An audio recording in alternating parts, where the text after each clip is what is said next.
Buenas noches, compañeros.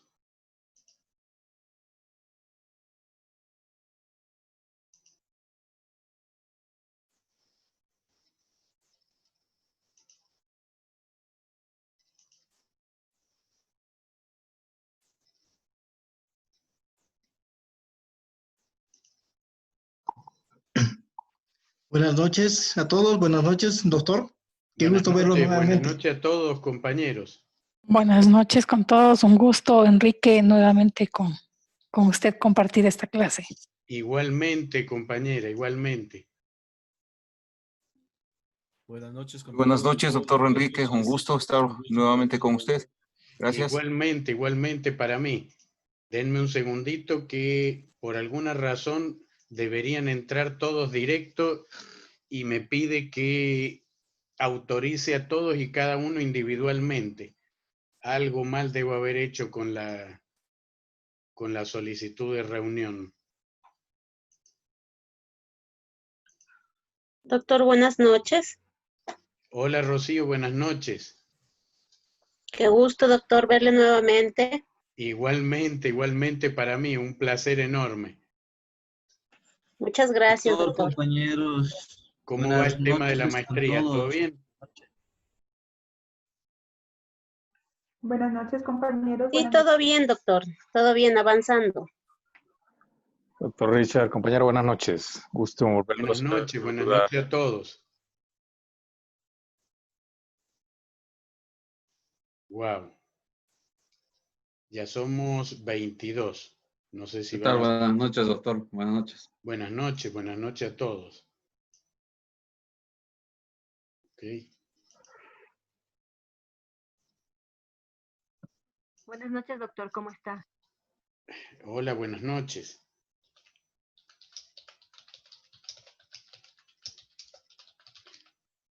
Ok, mientras se incorpora alguien más, no sé si se incorporará alguien más, pero haga así. Buenas noches. Se siguen incorporando. La pregunta es, ¿todos vieron la página? ¿Han tenido algún inconveniente con la bibliografía? ¿Está todo bien? ¿Cómo estamos con eso? ¿Han podido bajar bien la bibliografía? Doctor, sí, hemos descargado. Doctor, una consulta. No problema, doctor. ¿Hay alguna referencia sobre las páginas que debemos leer de los textos? Porque en el módulo anterior recuerdo que teníamos, por ejemplo, de la 20 a la 35, así especificado en cada texto, y hoy no encontré esas, encuentro todos los textos, pero no encuentro esa especificación. No, sé si... la idea es, yo soy muy partidario de la libertad de texto, de bibliografía.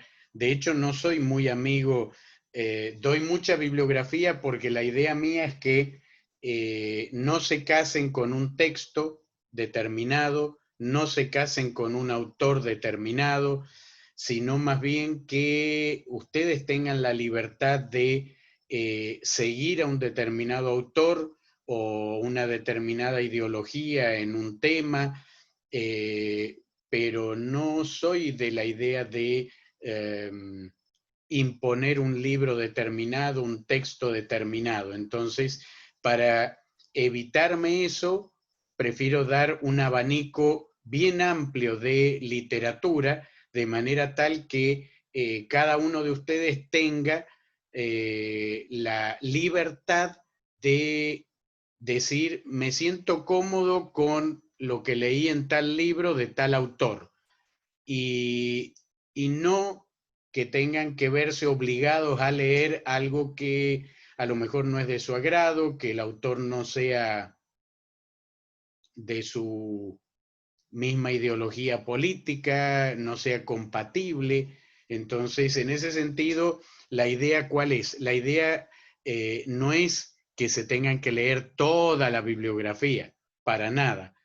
La idea es, frente a los contenidos mínimos que ustedes vean en la bibliografía, qué libro van a usar, qué autor van a leer y de ahí saquen lo que tengan que sacar. Esa es la la idea. Que bueno, era la misma idea que en el módulo anterior, por si acaso, ¿eh? No sé si contesté tu pregunta. Sí, gracias, doctor, gracias. Bueno, esa era un poco la idea para el tema de la bibliografía. No sé si hay alguna otra duda para empezar el chat. No sé si han leído algo para comenzar con las consultas.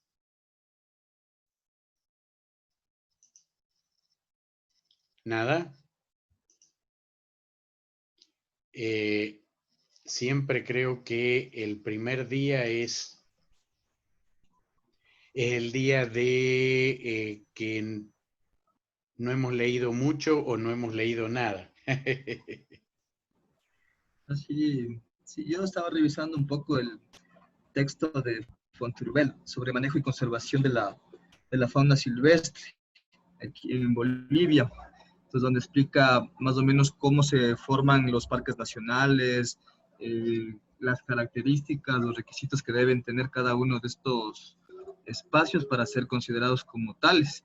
Entonces hablaba, por ejemplo, del santuario nacional, o sea, qué requisitos tienen estos sistemas, ¿no? Entonces, algo, por ejemplo, en lo que es el parque nacional, hablamos de que para formar un parque nacional se debe evaluar la cantidad de recursos o biodiversidad que existe. De igual manera, realizar una delimitación geográfica, ¿no?, para poder ubicar las zonas de cuidado y también establecer las leyes y políticas que permitan conservar esta biodiversidad.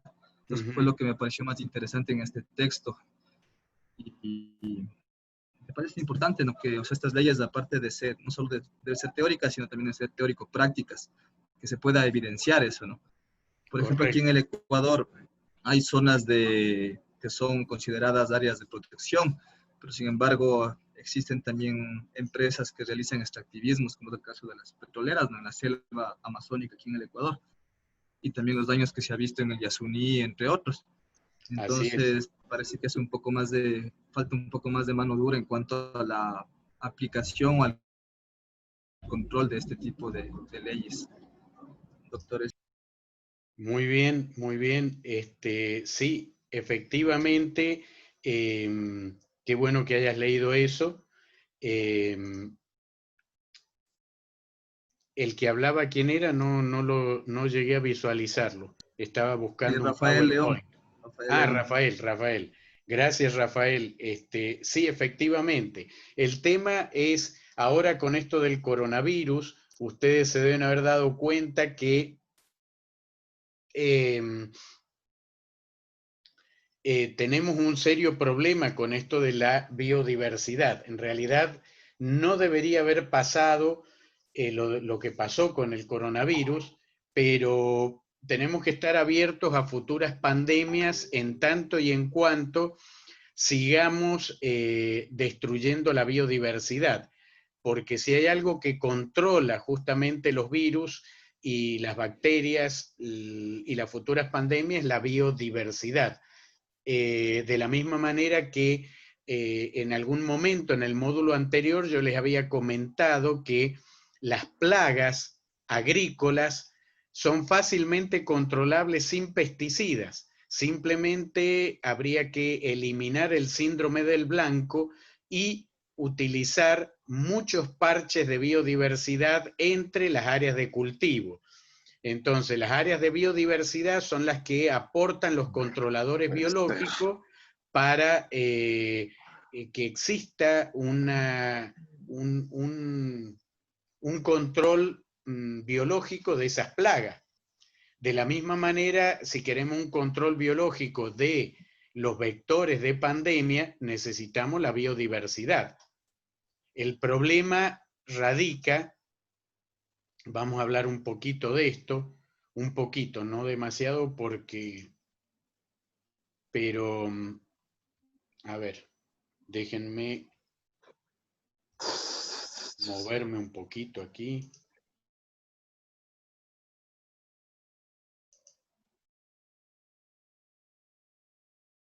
¿Se ve?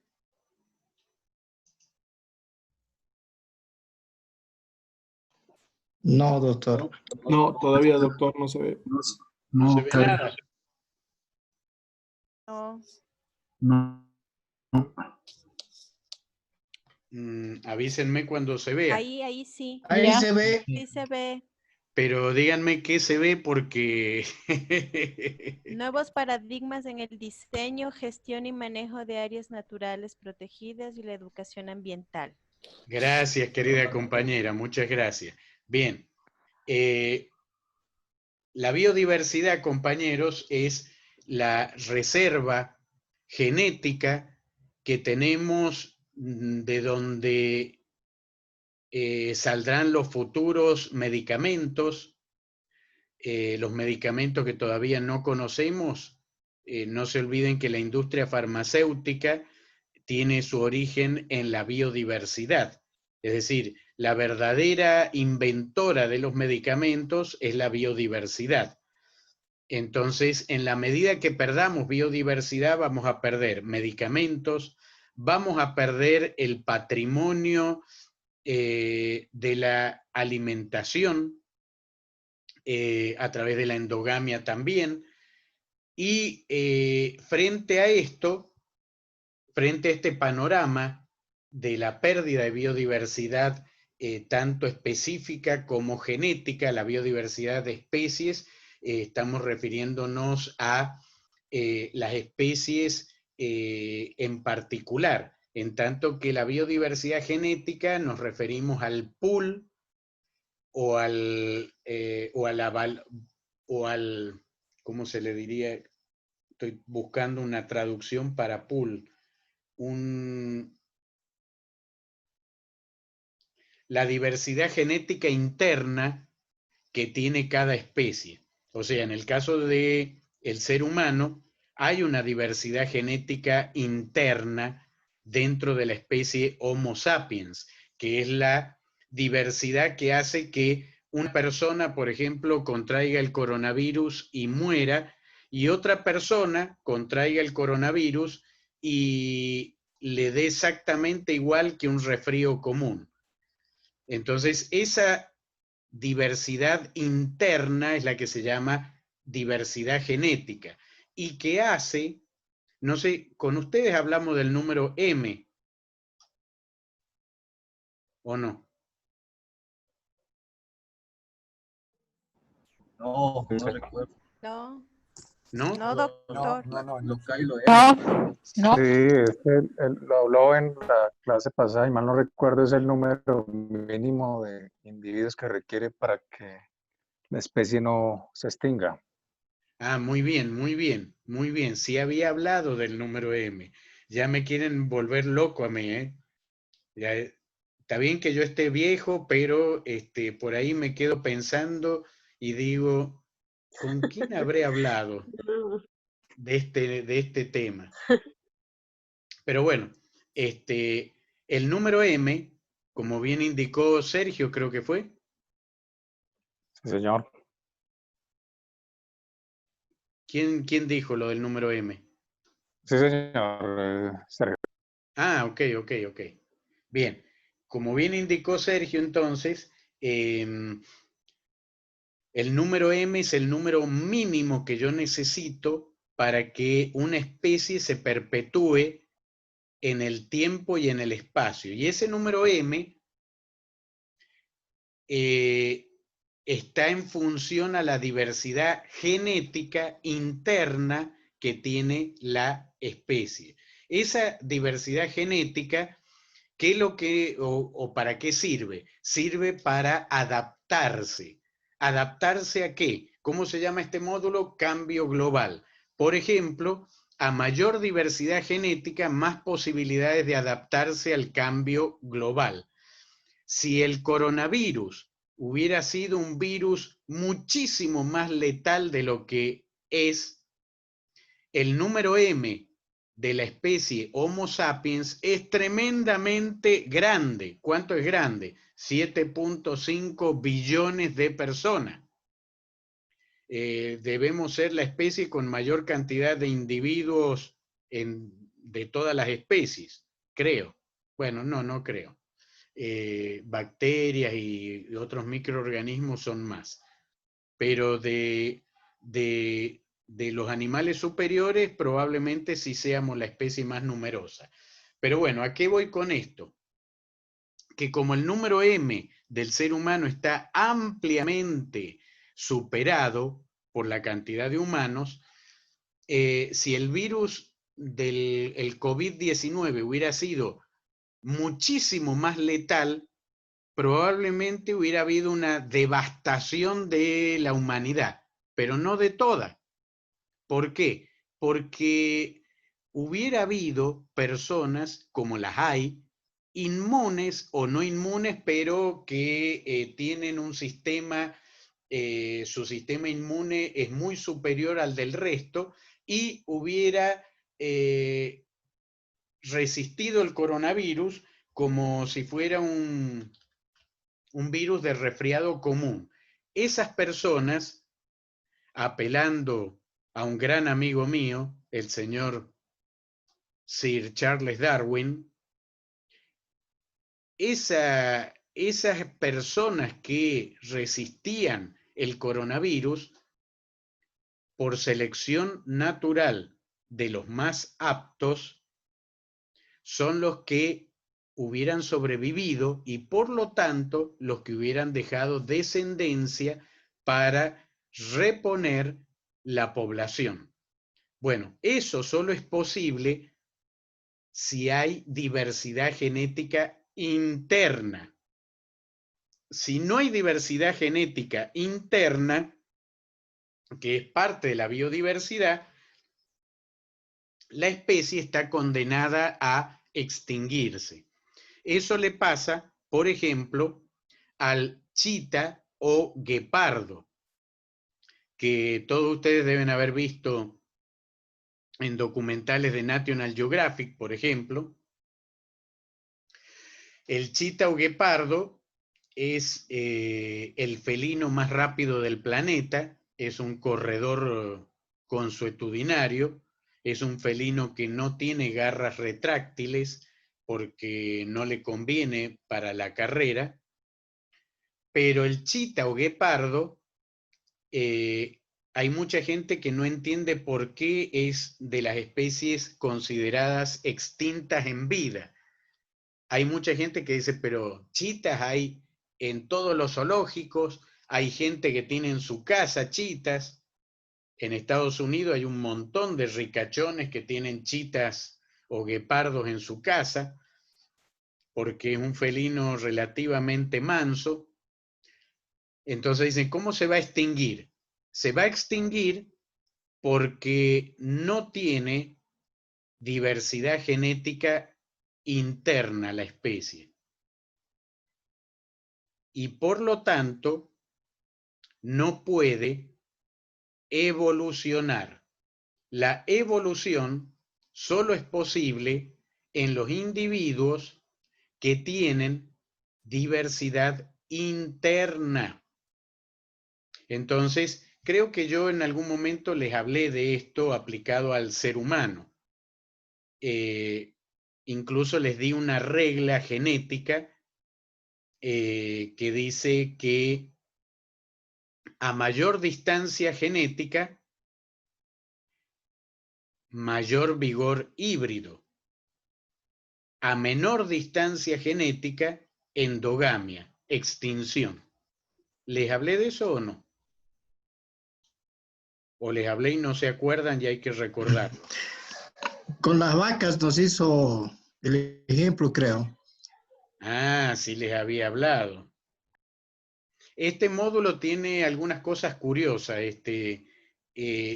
No sé si se dieron cuenta, pero tiene unos contenidos repetidos respecto al módulo anterior. Algo que la maestría creo que debería revisar. Deberían revisar porque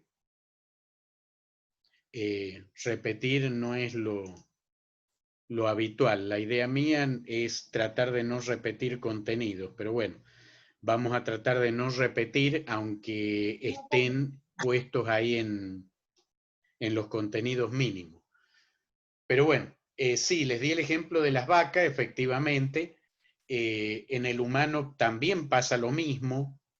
Los otros días justamente estaba hablando con unos compañeros aquí el domingo, que fue el Día del Padre.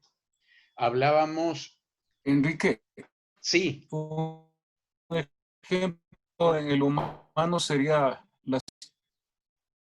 Te escucho entrecortado, Fabián. Un ejemplo sería las poblaciones Amish, de bastante endogamia.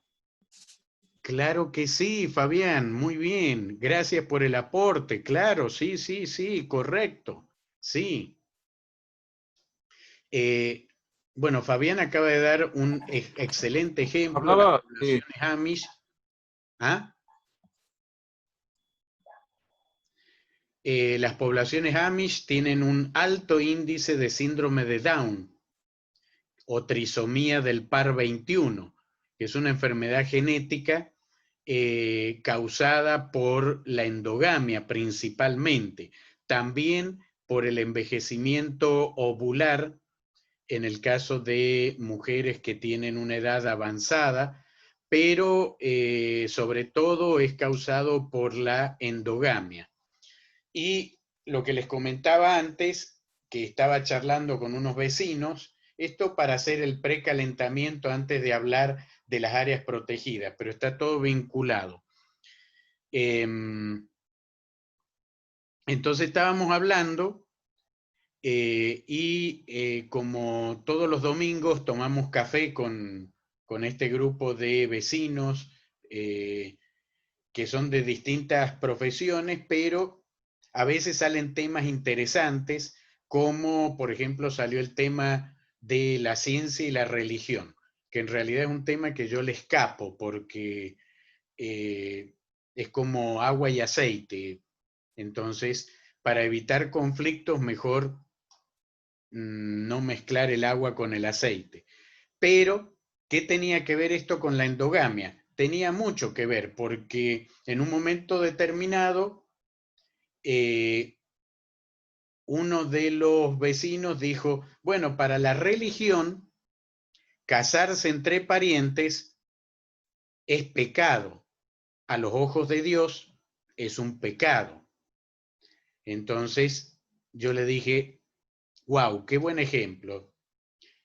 Pero es uno de los tantos ejemplos de cuando la religión daba explicaciones que la ciencia no podía dar. Entonces, no nos olvidemos que la primer ciencia fue la religión.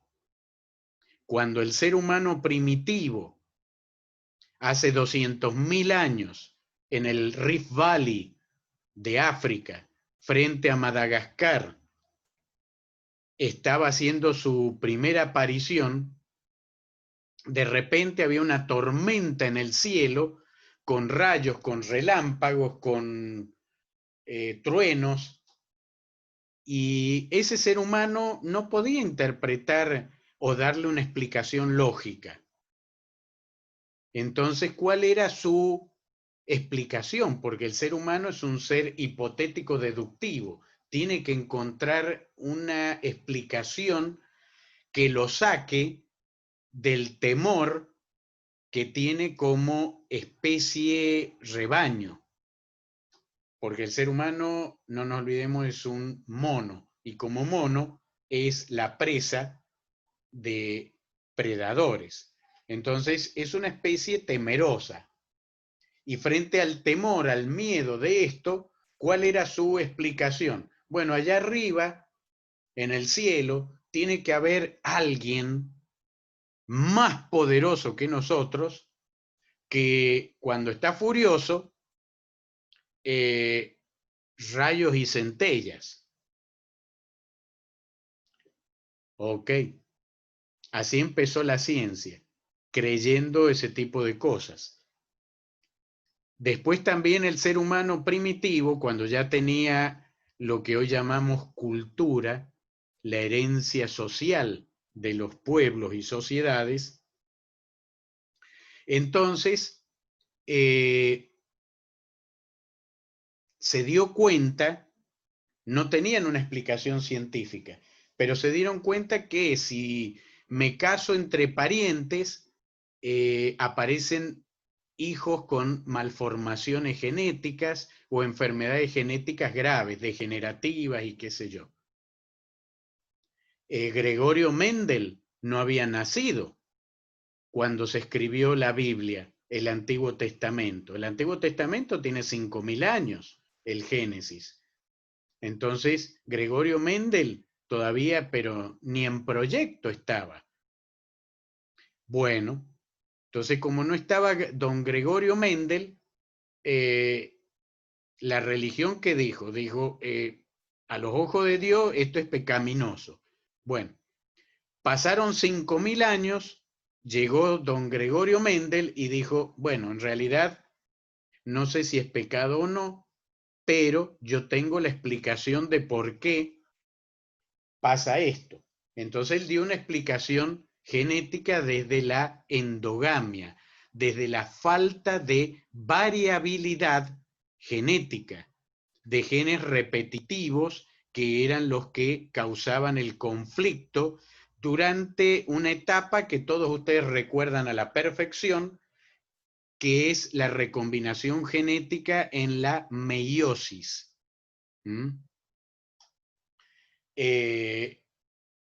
Y lo cierto es que esto de la endogamia ha sido una característica. La religión católica, por ejemplo, ve como un pecado la endogamia, pero han habido religiones que no lo han visto como un pecado, y así le fue también. Por ejemplo, los egipcios. Los egipcios, el faraón se casaba con las hermanas, y así le fue a la civilización egipcia. El problema, ¿cuál era? Lo que mucha gente no sabe es que no es que los egipcios no tuvieran hijos con malformaciones, los tenían, pero misteriosamente desaparecían.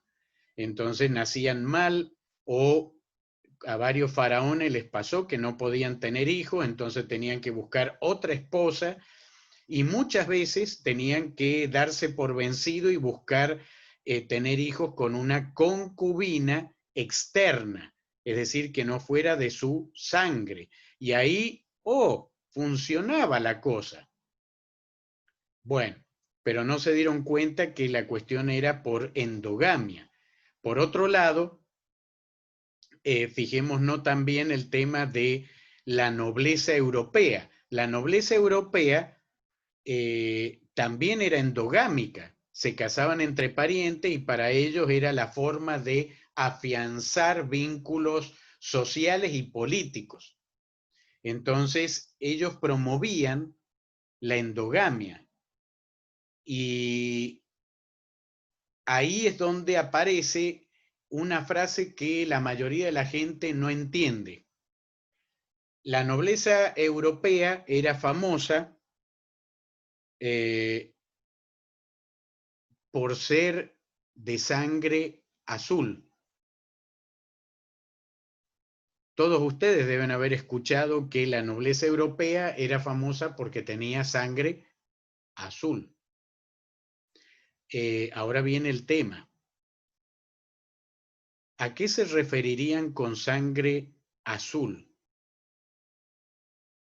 Bueno, la verdad es que la nobleza europea sí tenía sangre azul.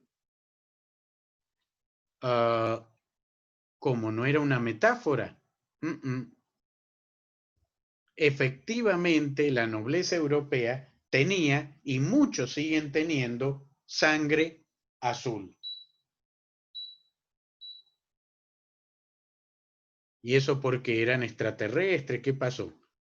No, justamente, tenían sangre azul por culpa de la endogamia. Entonces acá viene lo interesante. Muchas veces a mí me sacan como ejemplo. Alguien tiene que silenciar el micrófono. Muchas veces me sacan como ejemplo los estudiantes que la nobleza europea era endogámica y no tenía problemas genéticos.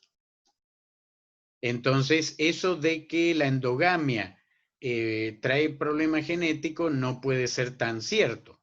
Entonces, yo siempre les digo, pero la nobleza europea tenía sangre azul. Bueno, pero es una metáfora. No, no es una metáfora. La nobleza europea tenía sangre azul. Y eso era por justamente la endogamia. Efectivamente tenían sangre azul los pobres. No solo sangre azul. La sangre azul se evidenciaba inclusive en los labios. Tenían labios azules o morados, pero no eran rosados ni rojos. ¿Y cómo era esto? Era un problema genético que permitía vivir a la persona siempre y cuando no exigiera demasiado a su cuerpo. La nobleza europea tenía una normalidad genética muy, muy generalizada. ¿En qué consistía esta normalidad genética? Tenían una perforación en el tabique interventricular. O sea, ustedes saben que el corazón humano tiene, por ahí tengo alguna presentación, pero si me pongo a buscarla voy a perder mucho tiempo, así que voy a apelar a la imaginación de ustedes. No era mi idea hablar de la sangre azul hoy, por eso no la busqué. Pero ustedes saben que el corazón humano tiene 2 aurículas y 2 ventrículos. Es un corazón de 4 cámaras. Y el ventrículo es el que tiene la misión de bombear la sangre por el circuito más extenso del cuerpo. Por eso el ventrículo es el más desarrollado, los 2 ventrículos, los más musculosos del corazón. Bueno, todo el corazón es un músculo, pero esta parte es la más muscular. Pero el ventrículo derecho está separado del ventrículo izquierdo. ¿Por qué? Porque uno bombea sangre venosa y el otro bombea sangre oxigenada de las arterias, sangre arterial. Entonces, ¿qué pasa si yo hago un agujero en el tabique que separa el ventrículo derecho del ventrículo izquierdo? Pues lo que pasa es que la sangre arterial, la que viene oxigenada desde los pulmones y que es roja porque tiene mucho oxígeno en la hemoglobina, se mezcla con la sangre venosa, que tiene poco oxígeno y que normalmente es azulada. Por eso si ustedes se miran sus venas, son azules. Imagínense que arterias y venas sean azules. Eso es lo que le pasaba a la nobleza europea. Entonces, ¿los nobles europeos podían llevar una vida normal? Sí, entre comillas. Pero si ustedes a un príncipe, a un rey, le decían, por ejemplo, haremos una carrerita a ver quién llega primero a la esquina,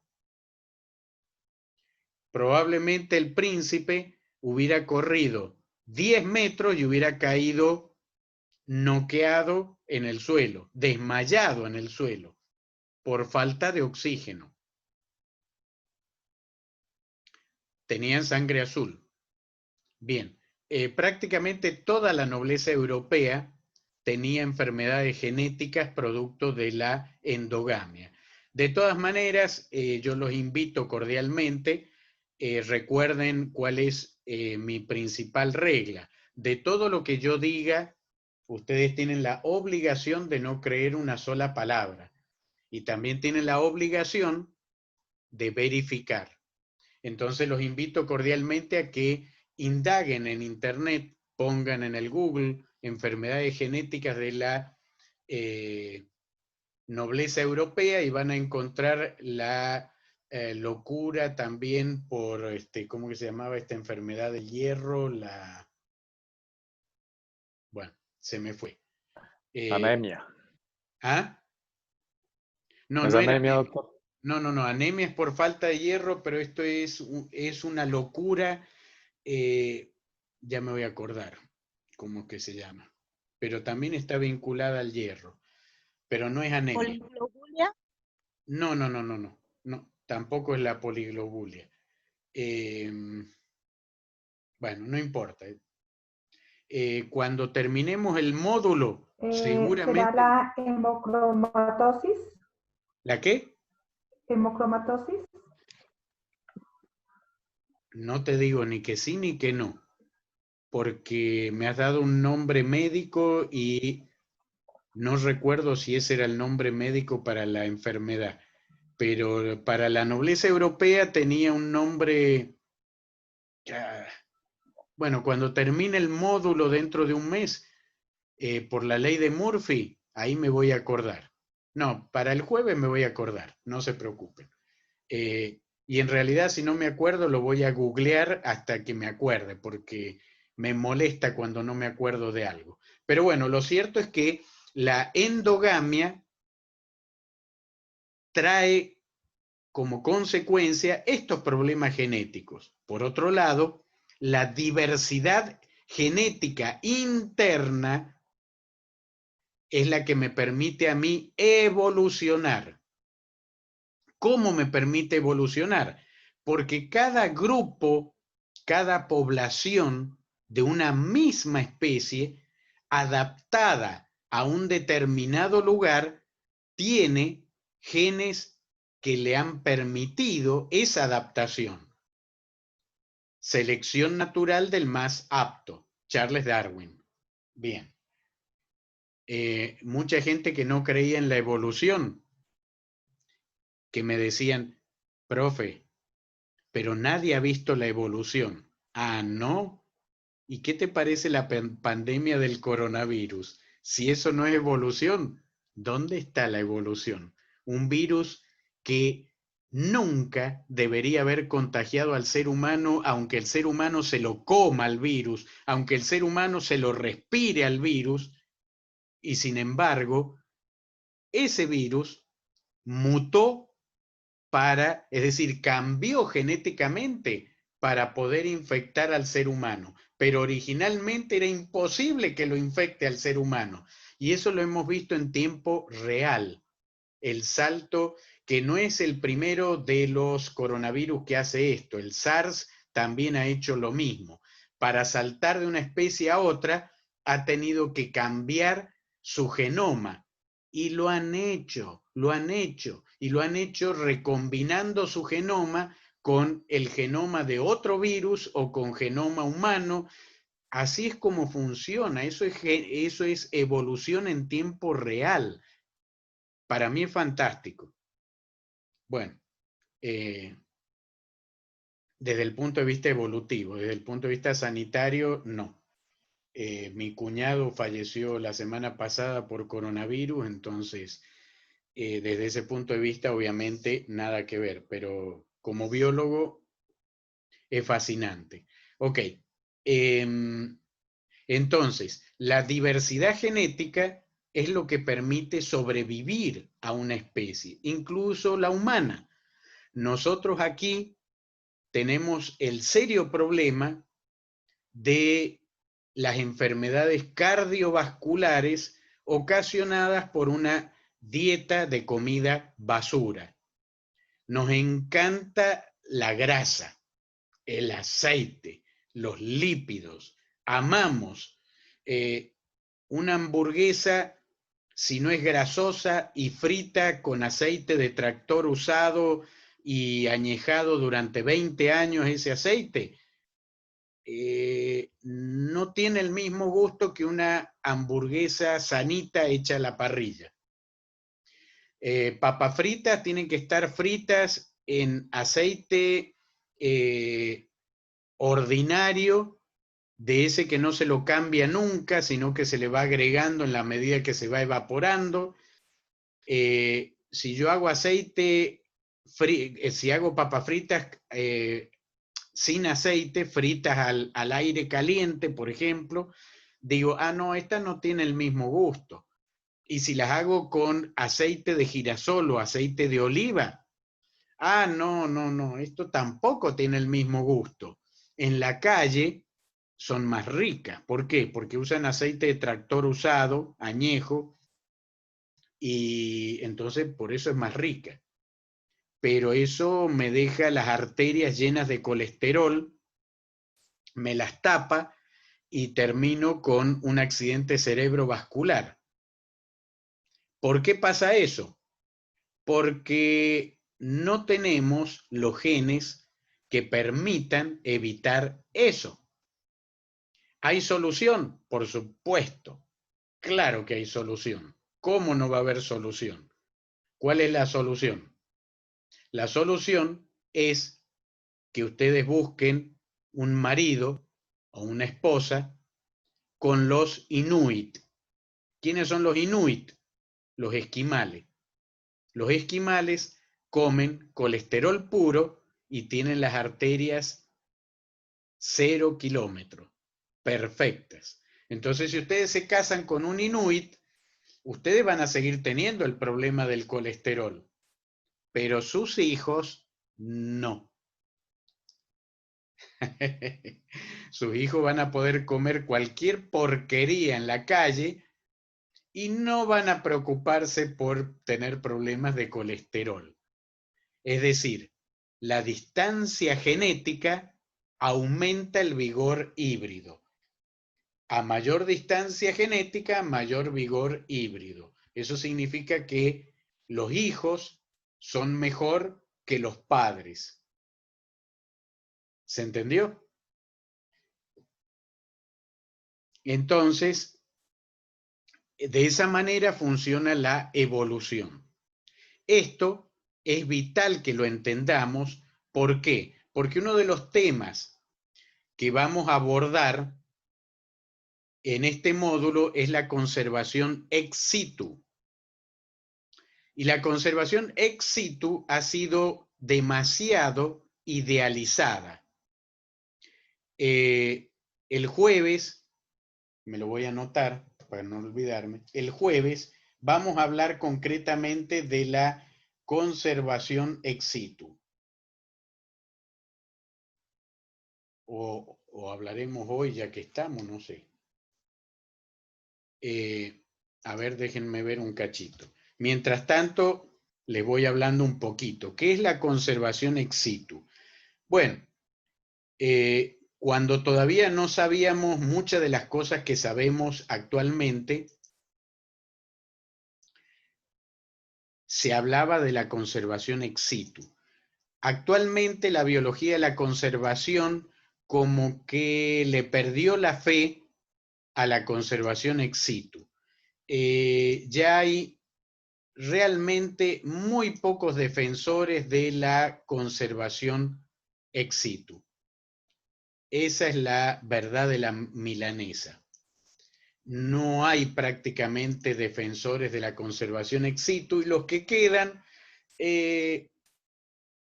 como que se han quedado con muy pocos argumentos para esa conservación ex situ.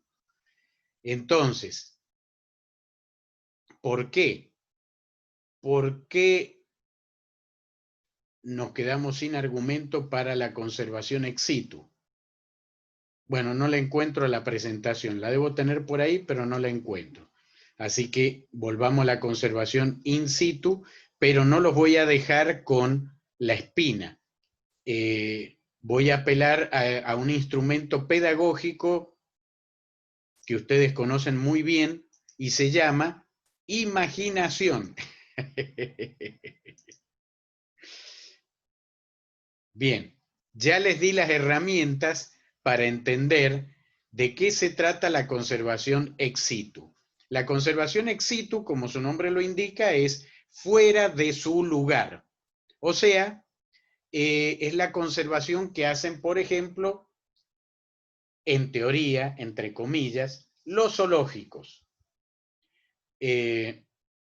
Los zoológicos en la década de los 90, estamos hablando hace 20, 30 años atrás, los zoológicos se autodenominaban las arcas del mañana, las arcas del futuro. ¡Wow! Denme un segundito que me falló lo de compartir pantallas. Voy a probar de nuevo. Ok.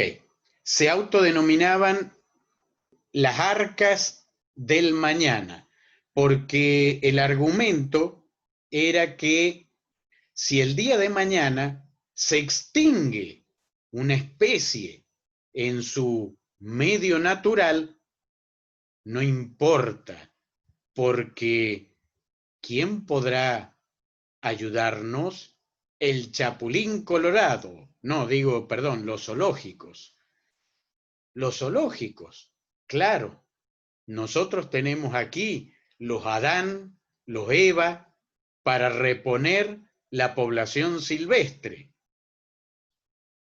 Bien, pero si ustedes me han estado escuchando, ¿qué creen?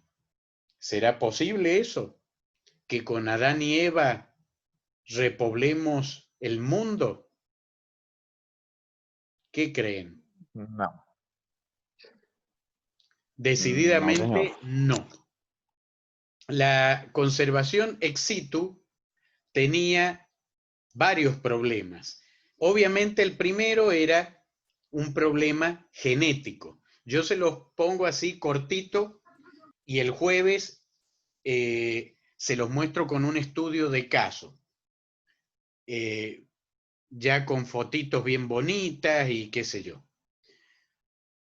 Pero hoy iba a hablar de conservación in situ y como salió esto del número M y el PowerPoint, yo no sé por qué Microsoft no hace un PowerPoint que lea la mente y que diga, ya cambio el PowerPoint. Y la linealidad que tiene el PowerPoint, créanme compañeros, me pone furioso porque mi pensamiento no es lineal. Pero bueno, no importa. Volvamos otra vez al zoológico.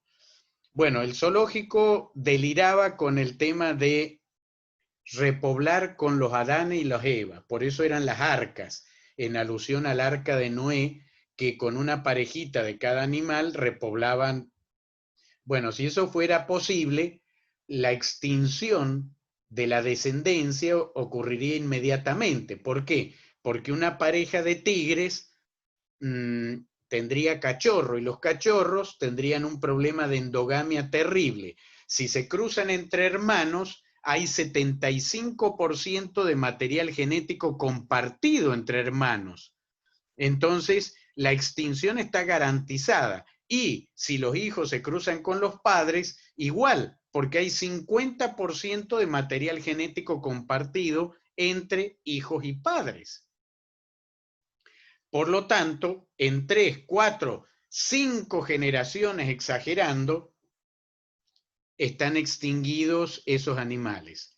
Eso en primer lugar, un problema genético. Pero en ese momento el número M recién estaba apareciendo y muchos conservacionistas adalides de la conservación ex situ como que no querían saber nada con el tema del número M y no querían saber muy mucho de genética. Entonces seguían defendiendo lo indefendible, el zoológico. Por otro lado, estaba el problema etológico. ¿Cuál es el problema etológico? El problema de que todavía, hasta el día de hoy, hay mucha gente que cree que un tigre, un jaguar, un tiranosaurio rex, nacían con todo sabido. eso es como, a ver, eso es como decir, bueno, yo tenía vocación de biólogo desde pequeño. Por lo tanto, yo nací sabiendo biología. Cuando yo nací, ya siendo un feto, yo ya había leído Darwin, Viaje de un naturalista alrededor del mundo, El origen de las especies, El origen del hombre. Todo eso ya lo había leído siendo feto. Por eso cuando yo nací, ya era biólogo. Bueno, obviamente lo que acabo de decir, ustedes ya deben estar pensando, eso es ridículo. Claro, eso es ridículo. Tan ridículo como pensar que un jaguar, cuando nace, ya sabe cazar. Así de ridículo. Bien. Ah, ¿acaso no es así? No, no es así. No es así. De hecho, aprovecho para pasar un aviso comercial. He sacado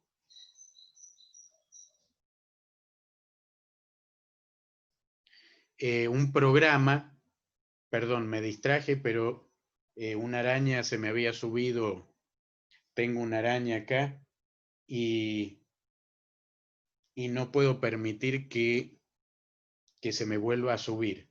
Lo que pasa es que como hay plátanos aquí afuera, se me metió una foneutria y si pica,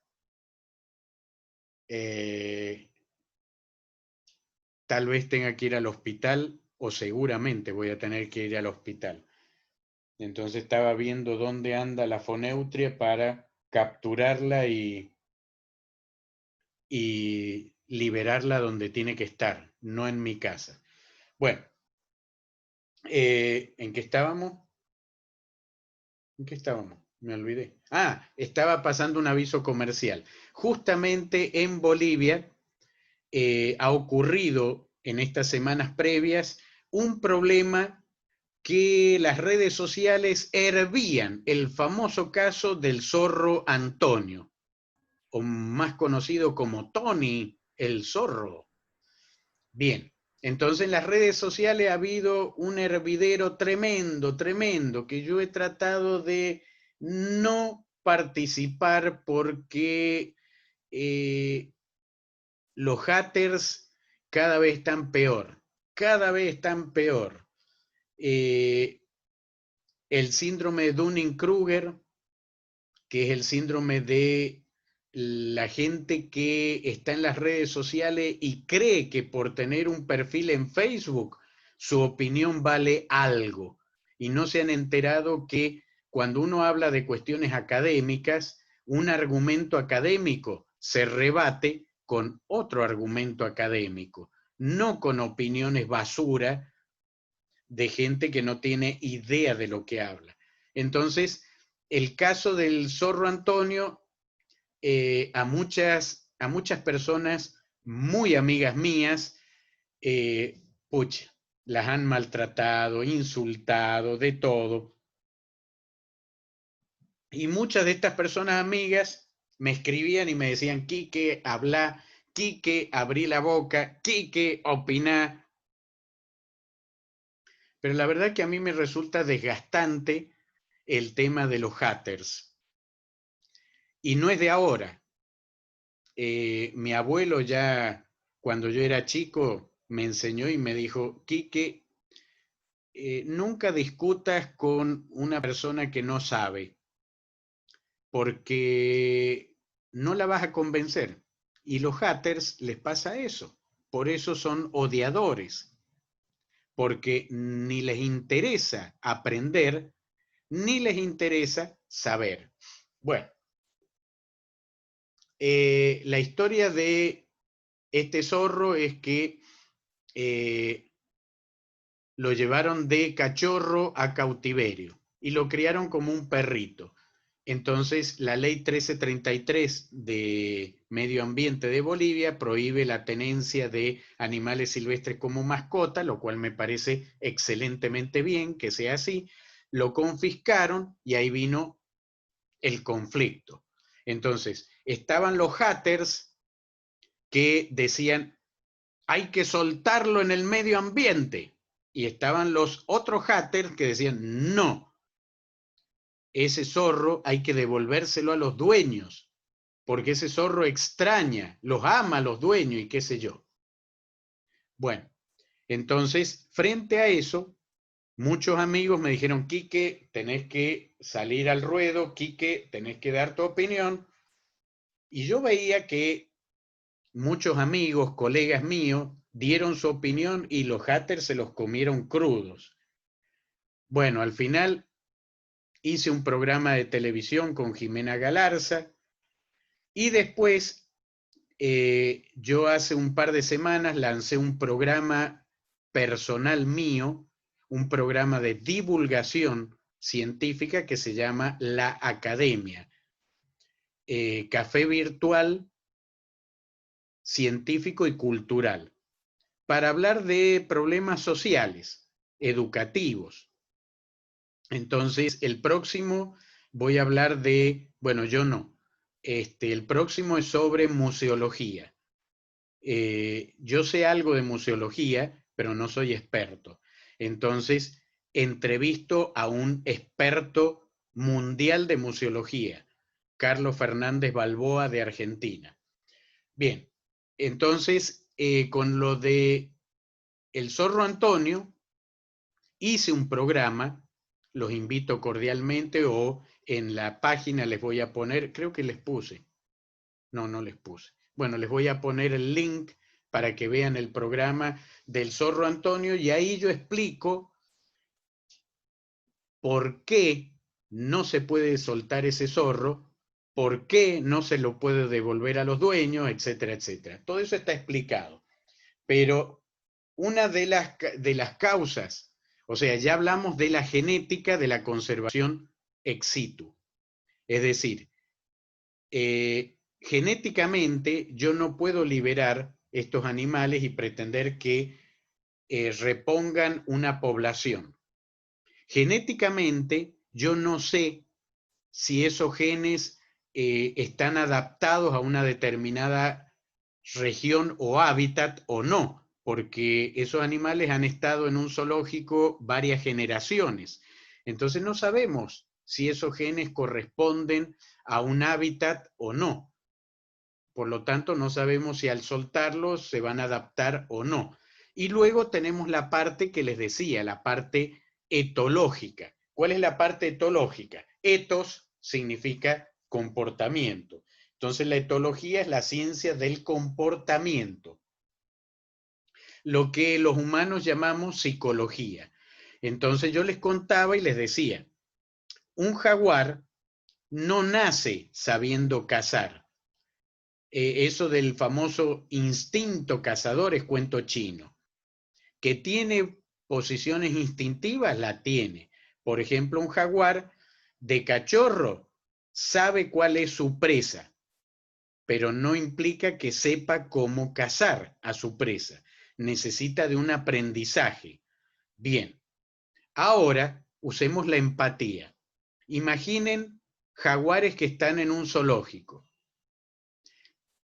Los primeros seguramente fueron capturados de la Amazonía, pero vivieron toda su vida después en un zoológico. Tuvieron cachorros en un zoológico. Y como en el zoológico había un cuidador que les daba la comida, entonces la primera generación nacida en el zoológico, la F1, aprendió que comida es lo que viene de la mano de un ser humano a través de una puerta. ¿Técnicas de caza? ¿Cuál técnica de caza? La segunda generación fue enseñada por la primera a que cuando lo ven al cuidador, no tienen que acercarse a la puerta porque el cuidador se asusta. Entonces tienen que alejarse y esperar que el cuidador deje la comida. La tercera generación ya lo tiene totalmente asumido que si no es con ser humano, no hay comida. Bien. ¿Qué pasaría si soltamos esos jaguares en un ambiente natural? ¿Saben lo que pasaría? Yo se los digo porque yo lo estudié. De hecho, justamente en ese programa La Academia, ahí hablo de un capítulo del libro que escribí en el año 2000 sobre este tema y doy el link también para bajarlo al capítulo del libro, el que esté interesado. Habla sobre la conservación ex situ, obviamente, y específicamente de los animales llevados a cautiverio. ¿Qué pasa con estos animales? Yo lo suelto a este jaguar que estuvo en un zoológico y este jaguar está troquelado con el ser humano. Entonces, cuando lo suelte, el jaguar va a haber mucha biodiversidad en la Amazonía, pero no va a saber cazarla. Y lo que tiene claro el jaguar es que comida igual a ser humano. Entonces, cuando ve una luz en la selva, la va a relacionar con el ser humano. Entonces, cuando ve una luz, se va a acercar a la luz. ¿De dónde es la luz? De un poblado. Entonces se va a acercar al poblado y va a ponerse a ronronear como gatito, pidiendo comida. Entonces, cuando los pobladores escuchen el ronroneo del gatito, van a salir afuera y van a decir, oye, este no es un gatito cualquiera, es un jaguar, pásame la escopeta. Entonces, va a salir alguien con una escopeta, ¡pum! Se terminó la vida del jaguar. Mientras tanto, unos días antes, algún político habrá hecho un acto de liberación del jaguar y habrá cosechado un montón de aplausos de gente que no sabe un pepino de conservación y que lo aplaudió e incluso derramó lágrimas porque el jaguar recobraba su libertad, iba a ser feliz y se iba a comer una perdiz. No es verdad. La mayoría de esos animales mueren en los primeros 3 meses de ser liberados. Ok. Eso está en el artículo que les comentaba. Bien. Entonces, genéticamente, la conservación ex situ no hace aportes. Etológicamente, no hace ningún aporte. Y si el troquelado es máximo, peor todavía. ¿Qué es un troquelado máximo? Cuando el animal de cachorro tiene mucho contacto con la especie equivocada, por ejemplo, el ser humano. Entonces, si un mono, o en este caso un zorro, tiene contacto de bebé con el ser humano y nunca más vuelve a ver un zorro, termina creyendo que es humano. Y cuando llegue la época de celo, buscará reproducirse no con un zorro, con un ser humano. ¿Por qué? Porque él no cree que es zorro, cree que es humano. Entonces va a buscar reproducirse ¿con quién? Con un ser humano. Y esto pasa incluso con animales que tienen mucha resistencia al troquelado, como los perros. Hay mucha gente que tiene perros desde cachorro y cuando entra en el primer celo, por ejemplo, el perro macho, agarra y se prende de la pierna del dueño y le da duro la pierna del dueño. Y el dueño lo castiga al perro. ¿Cómo vas a hacer eso? Que yo no soy perro. Pero eso se llama troquelado. Tiene una explicación científica. Los animales que cuidan a sus crías, las crías se identifican con quien los cuida, sea de su misma especie o no. Y el troquelado es irreversible. Entonces, yo suelto, por ejemplo, esto ha pasado con los quebrantahuesos en España, y por eso en Latinoamérica, que eso lo vamos a ver el jueves en un PowerPoint, en Latinoamérica yo tengo varios amigos en Buenos Aires que están trabajando con la repoblación de cóndores en Patagonia. Entonces, ¿qué hacen ellos? En los zoológicos, cuando un cóndor pone huevos fértiles, ellos se los llevan a los huevos. Entonces los ponen en incubadora y cuando nacen los bebés cóndores, los ponen en una cámara oscura. Y ahí, cuando les tienen que dar de comer a los pichones, prenden una luz y meten unos títeres que son igualitos a un cóndor macho y a un cóndor hembra. Entonces, con eso le dan de comer. ¿Para qué? Para que el pichón vea cómo es un cóndor y se identifique y diga, ah, esto soy yo, un cóndor. Porque si ven a un ser humano, después, cuando maduren sexualmente, van a buscar seres humanos y se le van a tirar encima para aparearse. Eso es irreversible. Bueno, estas son las cosas que los haters no entienden. Entonces, por eso insultan y discuten, y uno no puede estar discutiendo todas estas macanas. No sé si ustedes recuerdan que yo también les puse como ejemplo lo del Parque Nacional Kruger y el Rey de España. Creo que les di ese ejemplo, ¿o no? Sí, del elefante. Sí, correcto. Bien, bueno, es el mismo tipo de situación. A mí me pedían que diera mi opinión y esa vez no la di porque la verdad es que no tenía ganas de aguantar odiadores. Ahora hice este programa del zorro Antonio, porque me dijeron, mira, haz un programa y nosotros lo vamos a socializar para educar a la gente y tratar de ser lo más pedagógico posible. Bueno, véanlo y ustedes me dirán si me salió bien o me salió mal la explicación, si se entendió bien o no, no sé, se verá. Pero lo cierto es que ese tipo de animales con una genética desconocida, endogamia, con problemas etológicos, o sea, traumas psiquiátricos, por así decirlo, con esos animales yo no puedo recomponer una población. Entonces, hoy, la conservación ex situ se ha quedado sin argumentos. ¿Hay excepciones?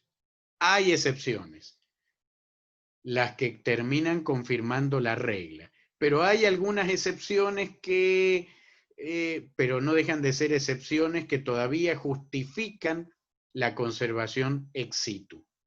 Muy pocas, pero las hay. De eso también hemos hablado en un conversatorio que hicimos con Claudio Bertonati, Gustavo Aprile, Fidel Baschetto, que son también referentes en esta área. Este conversatorio lo hicimos en Senda Verde y también está en mi canal de YouTube completo. Los 4 expositores están ahí, también pueden verlo, escucharlo sobre todo, y ahí están los argumentos veterinarios, biológicos, educativos, por los cuales la conservación ex situ no va. De todas maneras, la clase que viene vamos a hablar de conservación ex situ para que no se queden sin los estudios de caso y sin ver algunas fotitos lindas. Bien, dicho esto, ¿qué nos queda? Nos queda conservar la biodiversidad in situ, en el lugar. A esto me he dedicado, al manejo de biodiversidad y áreas protegidas, toda mi vida. A esto me he dedicado. Y en el año 2004, creo que fue, 2004, el Ministerio del Ambiente de mi querida Bolivia me contrata a mí y a un grupo de consultores para hacer el plan de manejo del Parque Nacional Toro Toro. Y fue una experiencia muy instructiva, muy educativa para mí, porque tenía características tan particulares este parque nacional que permitió darnos cuenta de algo que cambió el tema de las áreas protegidas para siempre. Hacer este plan de manejo nos permitió darnos cuenta, escuchen bien, tomen nota, saquen fotocopia, nos permitió darnos cuenta que las áreas naturales protegidas del planeta Tierra, del sistema solar, de la Vía Láctea, no cumplen con los objetivos de conservación. No protegen un pepino. Tal vez los pepinos sí, pero la biodiversidad no la protegen. Y eso causó un trauma internacional que todavía se sigue discutiendo. Ahora les voy a contar la historia de cómo llegamos a eso, inclusive cómo podemos calcular tasas de extinción o calcular si un área protegida está bien diseñada o no, para ver si conserva o no la biodiversidad. Entonces, los invito. Queda media horita, no creo que terminemos, pero si no terminamos, seguiremos. La idea, yo en este módulo, como les digo, si ustedes miran los contenidos temáticos, hay contenidos que son repetidos con el módulo anterior. ¿Debería darles eso? Pero ya se los he dado. Entonces prefiero profundizar sobre lo que no hemos visto, sobre lo que no he dado. Porque si voy a repetir, hasta a mí no me gusta. Ok, entonces esto está aquí porque esto es para una conferencia magistral que estuve dando en varios países, entonces por eso están estas diapositivas.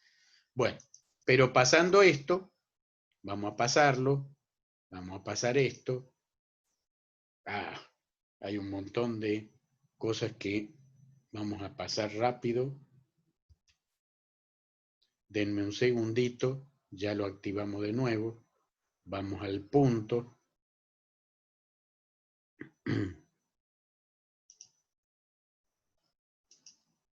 Y acá está. Ups. Bueno, este PowerPoint era de un curso, o sea, elegí el equivocado. ¿Por qué el equivocado? Porque este tiene casi 400 diapositivas. Pero bueno, no importa. Vamos a avanzar lo que se pueda hoy y continuaremos el jueves. Y si no, continuamos el martes que viene. Bien, vamos a ver un breve resumen primero de los criterios históricos en el diseño de áreas naturales protegidas a nivel mundial.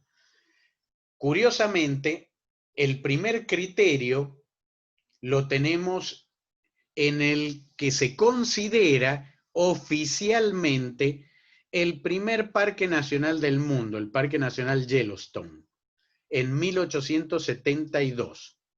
En 1873, creo que fue, se crea el primer Parque Nacional Latinoamericano, el Parque Nacional Nahuel Huapi, en Patagonia, Argentina.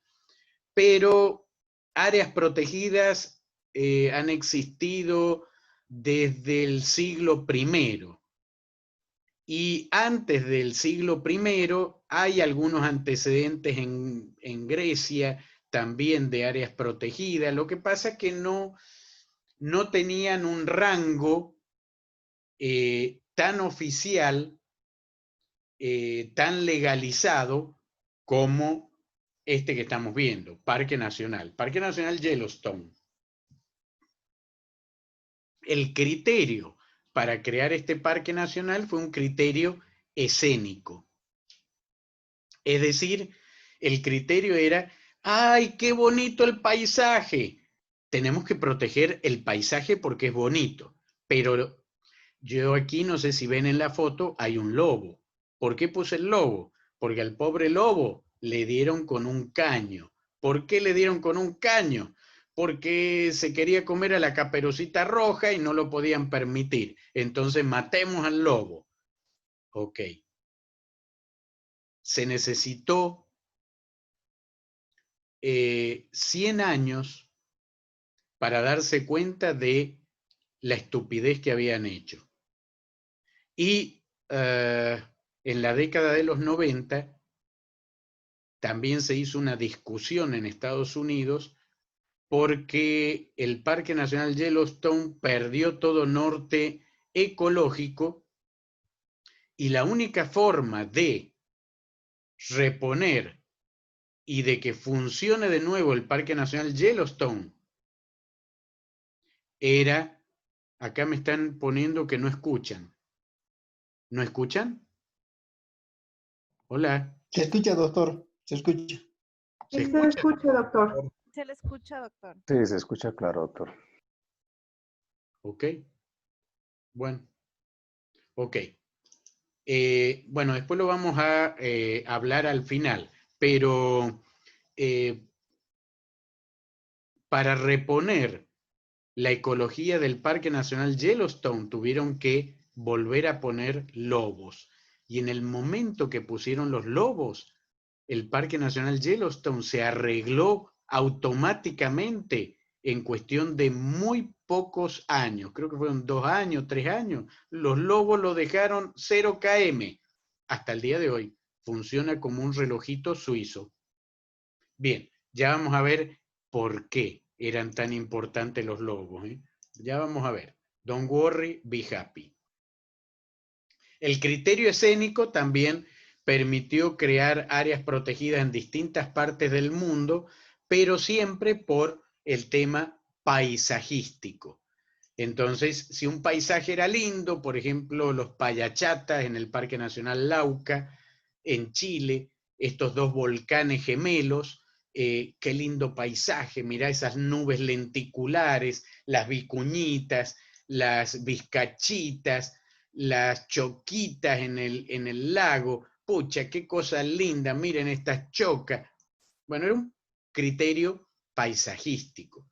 San Pedro de Atacama, la Laguna Verde, el desierto más árido del mundo que estamos viendo aquí, también un criterio paisajístico. Las vicuñitas, todo era paisaje.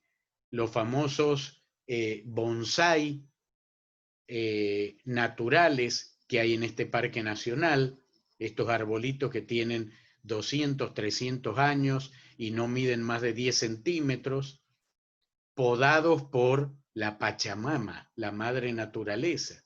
Estos son bonsái de verdad. Acá estamos viendo en esta foto, la especie la tienen a pie de página, Tetragloquin cristatus, es una rosácea, es un árbol, pero aquí lo estamos viendo versión bonsái, con una corteza retorcida, una corteza que muestra cientos de años de edad. Y esas flechitas que muestran, una moneda de 10 centavos de dólar muestran, para ver la escala.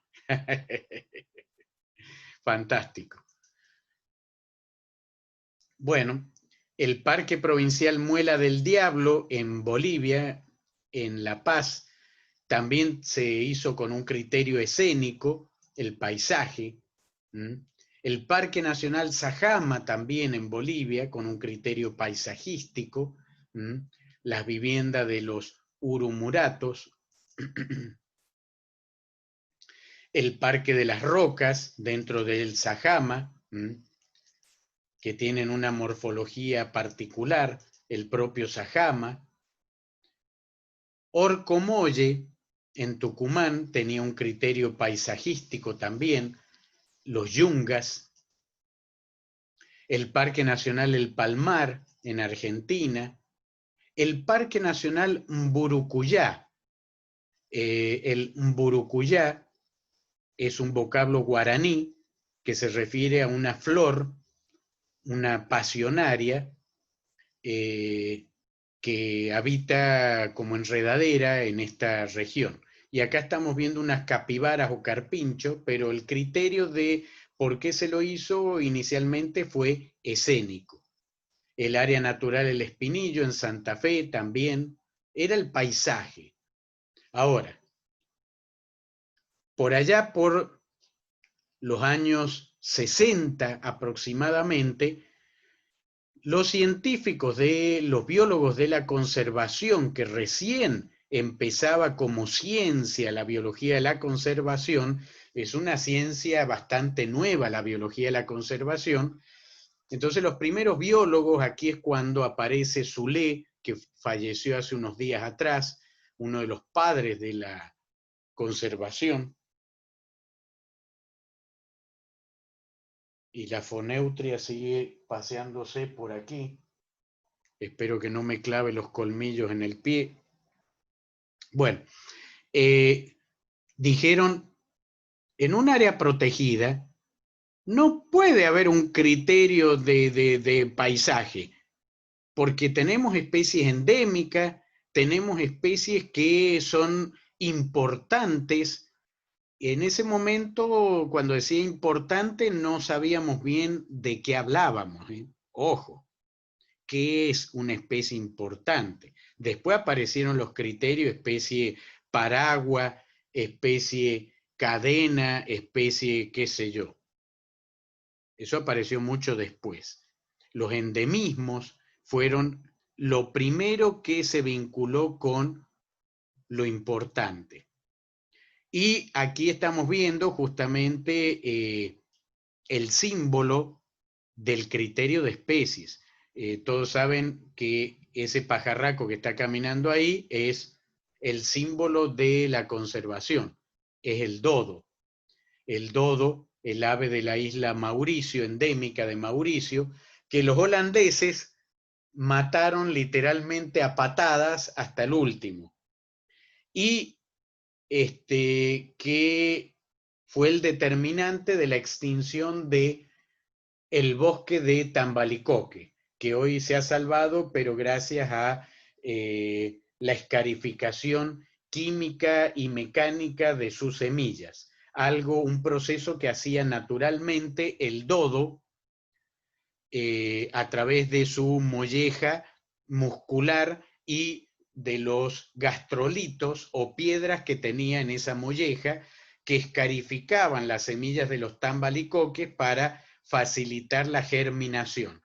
Se extinguieron los dodos y no aparecieron más plantines de tambalicoque, y los bosques empezaron a caerse a pesar de que el sotobosque estaba lleno de semillas. Bueno, eso pasa cuando el ser humano hace estupideces. Y el ser humano es especialista en eso. Pero bueno, ahí está. Este grabado me encantó. Me encantó. Es de un artista holandés también. Por ahí creo que estaba el nombre en una de estas fotos. Que retrató un dodo en la costa de la isla Mauricio, viendo la llegada de los holandeses. Simbólicamente, a pie de la foto, un cráneo de dodo. Bueno, con este criterio, por ejemplo, de especies, comenzaron a crearse parques nuevos. Los parques escénicos simplemente se les cambió el criterio, nada más. O sea, se lo creó para paisaje, ahora vamos a proteger especies. Después de haber extinguido en algunos parques un montón de especies como el lobo en Yellowstone. Entonces en Chile se creó el Parque Provincial Los Cardones para proteger esta especie que está en el desierto de Atacama, pero solamente vive, si mal no recuerdo, creo que está en una foto, entre los 2.700 y 2.000, no, me equivoqué, entre los 2.500 y 2.800 metros de altitud, nada más. Y de ahí no existe en ningún otro lugar del planeta. Entonces, este cactus candelabro es endémico de este piso altitudinal del desierto de Atacama. Entonces, se destinó una pequeña área y dijo, para proteger el cactus, esta pequeña área. Nuevamente el criterio era especie. Acá estamos viendo algunos de estos cactus. Yo pasé por todo este parque y realmente es fascinante. Fascinante porque estamos hablando del desierto más árido del planeta. Apenas crece alguna que otra plantita y ver estos cactus ahí es fascinante.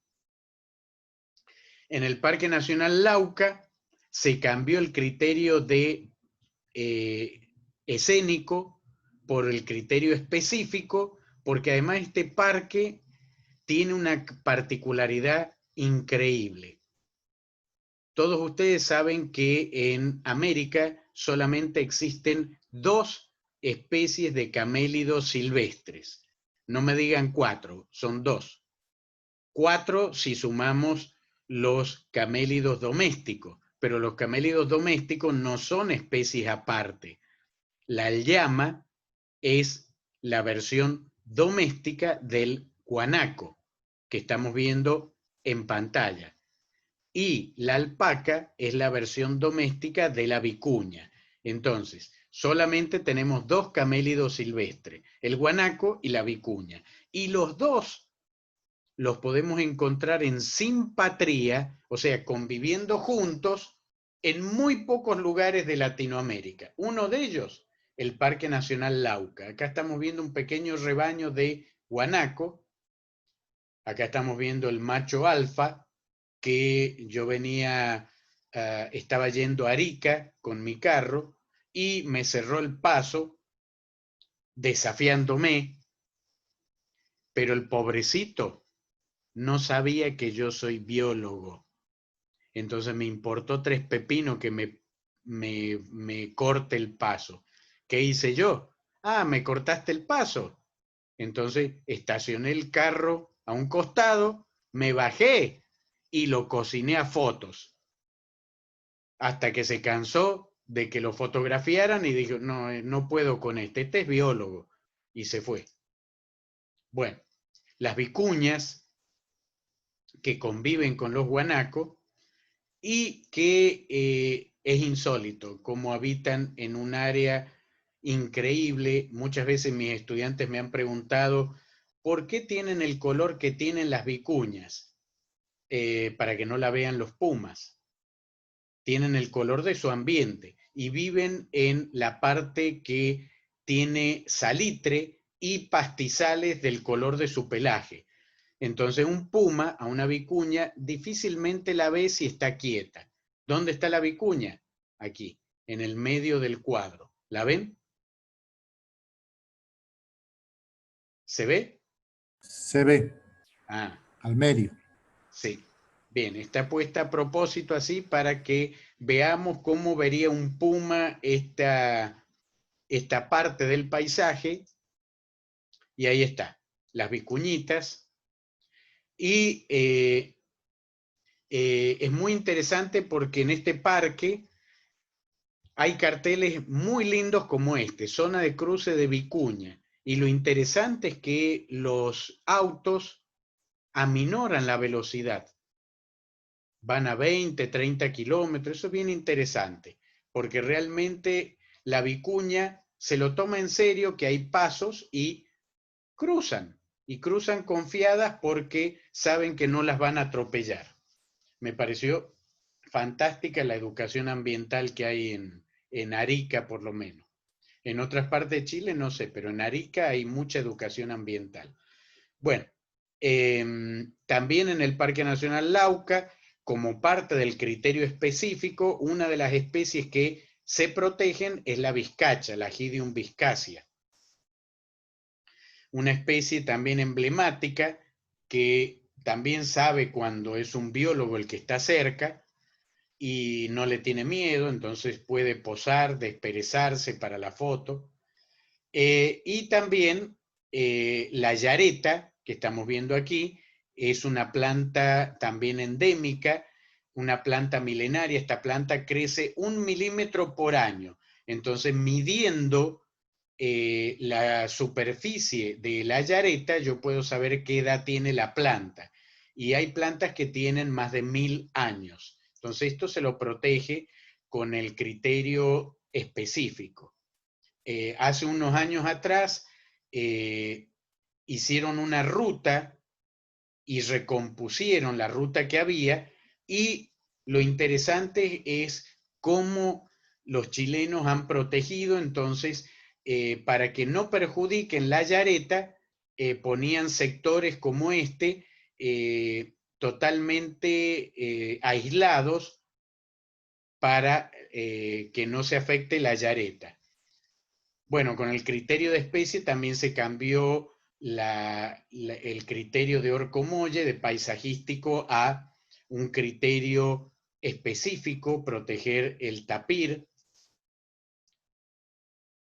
proteger las corzuelas, Mazama guasubira, y proteger algunos felinos también silvestres. Algunas especies de primates, como el mono caí, el osito melero. Y bueno, esto es, no sé por qué está acá, pero bueno, esto es una foto de una consultoría. Tendría que estar más adelante esto. Bueno, después de esto vino el criterio de resguardar porciones representativas de ecosistema, es decir, paisaje obsoleto, especie obsoleta. ¿Por qué? Porque los científicos decían, yo no puedo proteger una especie sin lo que rodea a esa especie. Entonces tengo que proteger también lo que viene con la especie, un pedacito de ecosistema, aunque sea. Entonces empieza a haber un criterio ecosistémico. Es decir, ya lo que implicaba era no solo la especie, sino pedazos de ecosistemas. Entonces, la especie ya no era el individuo, sino era la especie como parte de un ecosistema. Y lo que había que proteger era todo el ecosistema completo, a partir de una porción de ecosistema, porque en muchos casos no se podía proteger todo el ecosistema. Entonces, había que proteger, por ejemplo, si yo protegía determinados murciélagos, tenía que proteger también el hábitat de esos murciélagos. Esto que estamos viendo aquí es una cueva que yo estudié durante mucho tiempo, un majalanta, en el Parque Nacional Toro Toro, en mi querida Bolivia. Y aquí vive un pececito que se suponía que era ultra endémico, Trichomycterus caverti, que también se suponía que era un bagre ciego. En el 2005 yo me quedé un día entero en esta caverna en plena oscuridad porque tenía que verlo. Se me puso en la cabeza que no me podía ir de esa cueva sin verlo. Y al final no solo lo vi, sino que logré tomar esta foto. Ok. Las vueltas de la vida. En el año 2016 volví a esta caverna y me convertí en la primera persona en fotografiar y filmar a estos bagres in situ, abajo del agua. Y no solo hice eso, les devolví la vista a los bagres. Así que, para que vean, para que vean.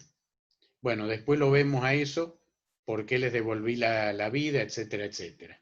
Pero bueno, el humedal más frágil y menos comprendido del planeta, Amazonía.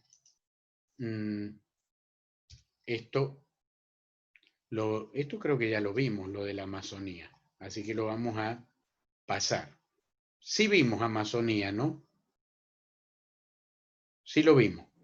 Sí, sí vimos. Sí, profe. Perfecto. Perfecto. Y acá, ven, acá estaba lo del criterio de ex situ. Lo tenía en el mismo PowerPoint y no sabía. Bueno, no importa. El jueves lo vemos, no vamos a perder el hilo de la charla. Y ahora, ¿cómo es la cosa? ¿Qué pasa con la conservación in situ hoy? ¿Cómo funciona esto de la conservación ex situ hoy?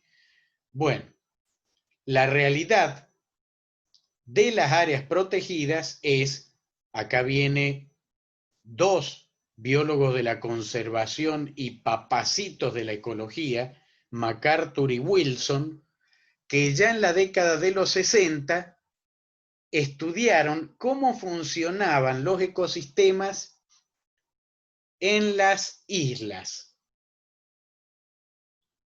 Bueno, pero estábamos hablando de áreas protegidas. Ajá. Bueno, ¿y qué tienen que ver las islas? Todo.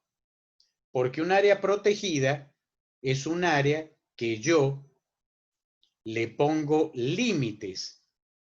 Y después de esos límites, a veces viene una zona que llamamos de amortiguamiento.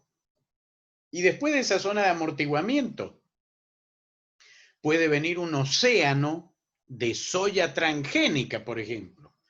Entonces, ¿qué es el área protegida?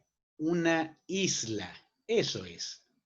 Y su dinámica ecológica responde al de una isla. Entonces, lo que estudiaron MacArthur y Wilson fue que, por ejemplo, las tasas de inmigración eran mayor en las islas que estaban cerca del continente y era menor en las islas alejadas del continente. Esto es fundamental cuando hablamos de corredores. Hay gente que cree que un corredor es un caminito que une un área protegida con otra. No, no es tan sencilla la cosa. También ellos se dieron cuenta que la tasa de extinción es mayor en islas pequeñas y es menor en islas grandes.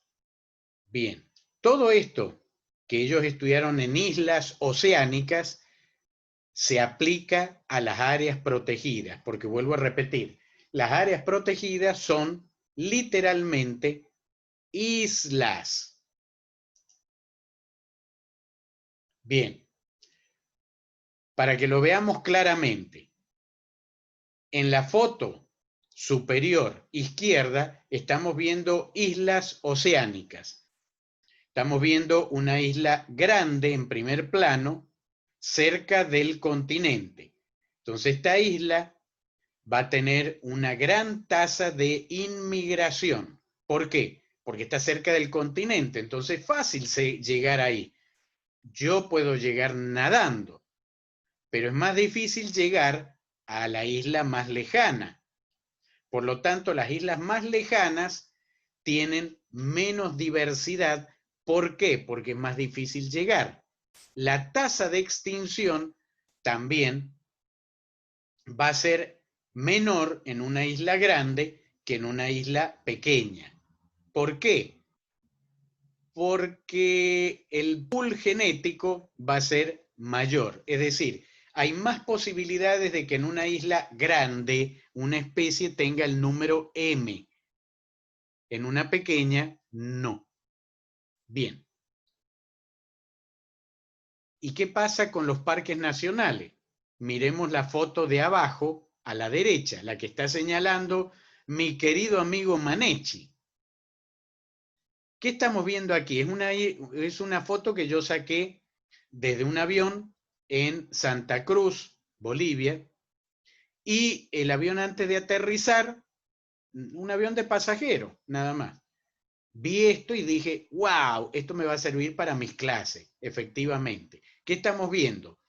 Estamos viendo un océano de soya, soya verde, soya para cosechar, y en este océano de soya hay manchas de selva. Miren las manchas de selva y díganme si no son islas. Completamente. Los parques nacionales, las áreas protegidas son pequeñas manchitas. Exacto, esas manchas verdes que estamos viendo aquí, que está mostrando Manechi, entre lo amarillo de esta soya que ya está seca para cosechar, esas manchas son islas. Bien, y créanme, no es como la gente piensa.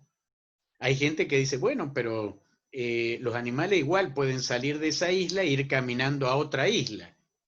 ¿En serio? ¿Y por qué lo harían?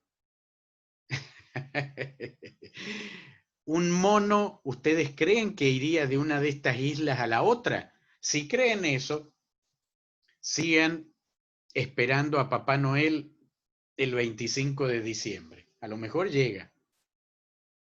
Los monos le tienen pánico a las planicies. Los monos en general sufren de un problema psicológico llamado agorafobia. Los monos amazónicos me refiero. ¿Qué es la agorafobia? Fobia a los espacios abiertos. Un mono que baja de un árbol tiene un estrés que ustedes no tienen idea.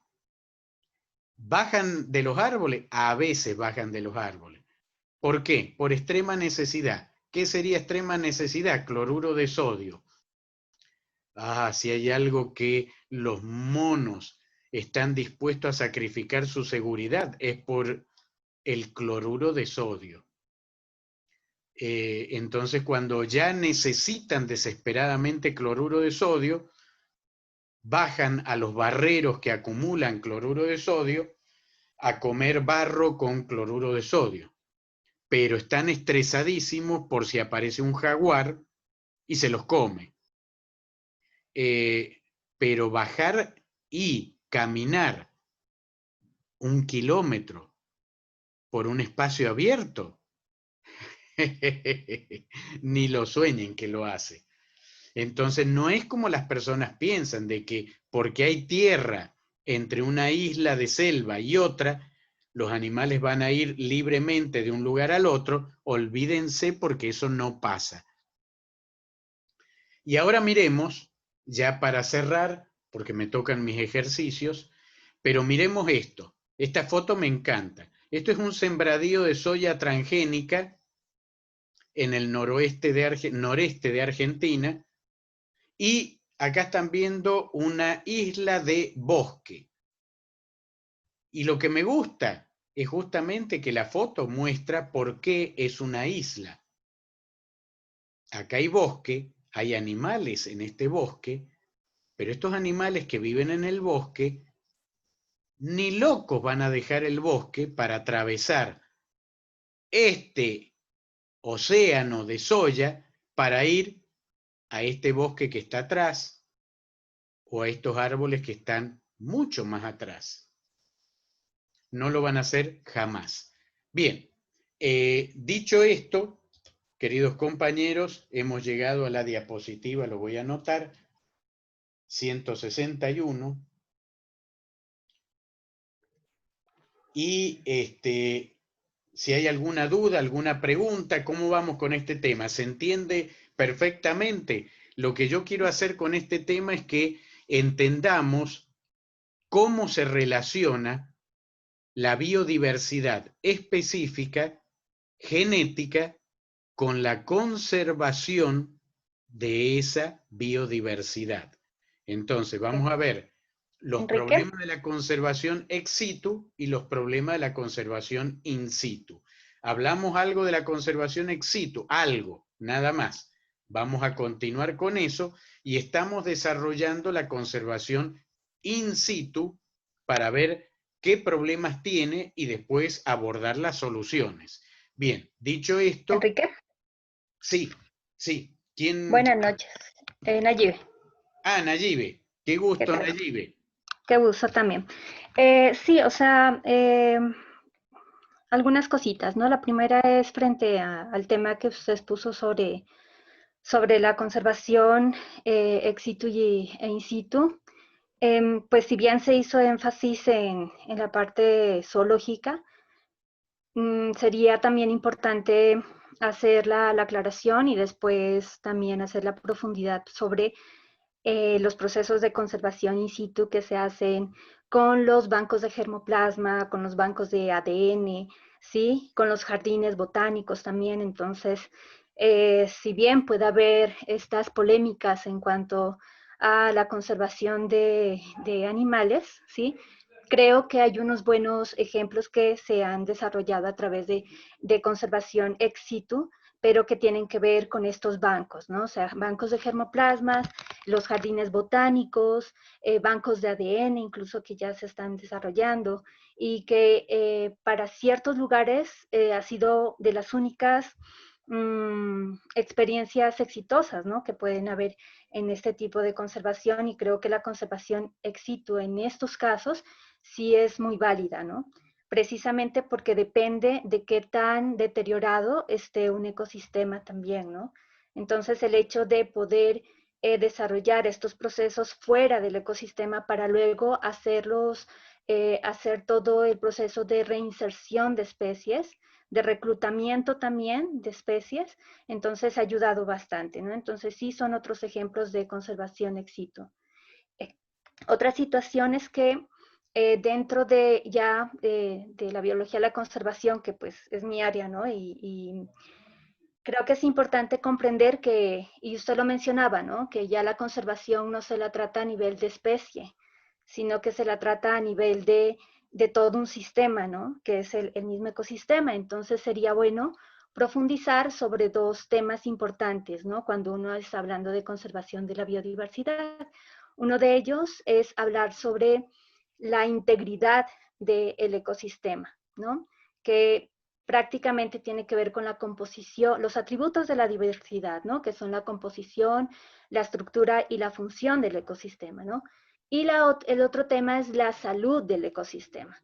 Entonces, la integridad y la salud del ecosistema nos permiten entender que no solamente cuando se habla de conservación de la biodiversidad o conocimiento de la diversidad biológica y cuál es la relación entre los demás elementos que la conforman, es comprender esos dos términos, ¿no? Es la integridad del ecosistema y salud del ecosistema. Cuando comprendemos esto, es más fácil entender la importancia de la biodiversidad. ¿Sí? Entonces creo que sería importante más adelante tener en cuenta estos dos, esta terminología, ¿no? Que se maneja a nivel de biología de la conservación. Eso nomás. Gracias, Nayibe. Es correcto todo lo que tú dices. Solo te pido paciencia. Recién empecé. Antes de que me olvide. No, es una cuestión sobre de la metodología que vamos a llevar para el trabajo final. Entonces, en eso sí me gustaría como aclarar de una vez, ¿sí? O sea, si vamos a tener en cuenta lo que hicimos anteriormente con usted, o vamos a cambiar de tema, o cómo lo vamos a desarrollar. La idea es que hagan otra monografía vinculada a conservación de la biodiversidad. Ahora, si ustedes me hacen una propuesta de complementar lo que ya vienen haciendo, no tengo ningún problema. Ningún problema. Pero tendrían que estar los elementos que vamos a mirar en esta unidad, ¿verdad? Correcto, correcto, obviamente. Hay que incorporarlo, ¿sí? Y respecto a lo que tú decías, Nayibe, decirte como siempre que sí tienes razón. Pero si tú escuchaste bien mi clase de hoy, yo dije, de la conservación ex situ hay excepciones, las que confirman la regla, pero que no pueden sostenerse en los zoológicos, por lo menos. Lo de los bancos de germoplasma, sí hay experiencias exitosas, y respecto a las áreas protegidas, vamos a hablar de salud de los ecosistemas, vamos a hablar de estructura de los ecosistemas, pero recién empiezo, yo empecé con el criterio escénico, tienes que dejarme llegar ahí. Tienes que dejarme. No, solo estoy recordando. Tu ansiedad, me encanta tu ansiedad, pero la paciencia es la madre de todas las virtudes. No sé quién será el padre, pero por lo menos conocemos a la madre. Ok. Solo es un recorderis, para que no se lo olvide. No tengo forma de olvidarme porque está en el PowerPoint, así que no, si me olvido, el propio PowerPoint me lo va a hacer recuerdo. De la misma manera que me olvidé que tenía en este mismo PowerPoint lo de conservación ex situ. Y de repente, cuando estaba pasando las diapositivas, apareció lo de conservación ex situ. Dije, oh, ups, apareció. Bueno, estaba aquí. Entonces, si aparece, va a aparecer. Igual lo voy a tratar porque, por una sencilla razón, yo soy el responsable, el directo responsable de haber demostrado que las áreas protegidas no cumplen ningún objetivo de conservación. Entonces, eso está publicado, eso ya está aceptado por los organismos internacionales, por la UICN, y entonces tengo que hablar de todo esto para explicar por qué no protegen. Entonces ahí tengo que hablar de estructura y tengo que hablar de salud de los ecosistemas. Pero tampoco creas que voy a profundizar demasiado. El módulo tiene un mes de duración y tengo que dar todos los temas.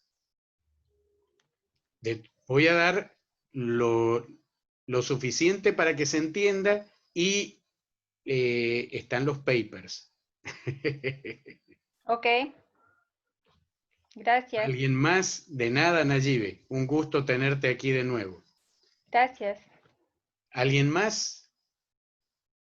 ¿No? Ok. El jueves entonces ya los espero con un poco más de lectura. Vamos a continuar con lo de conservación in situ y si nos queda tiempo la ex situ y si no nos queda tiempo el otro martes, ¿ok? Como les digo, vamos a cambiar un poco los temas porque aunque el programa que me han dado repita temas anteriores, a mí no me parece correcto repetirlos. Entonces, lo que voy a hacer es profundizar algunos temas y como Nayibe me ha pedido, entonces, si alguien me dice algo, voy a decir, Nayibe me pidió que yo profundizara, entonces. Entonces me voy a aprovechar de eso para profundizar más de estos temas. Les agradezco muchísimo, ha sido un gusto enorme volver a encontrarme con ustedes y los veo el día jueves, por favor. Gracias, doctor. Gracias, hasta luego. Gracias, doctor. Buenas noches. Muchísimas gracias. Muy amable. Que pase muy buena noche. Buenas noches, un gusto.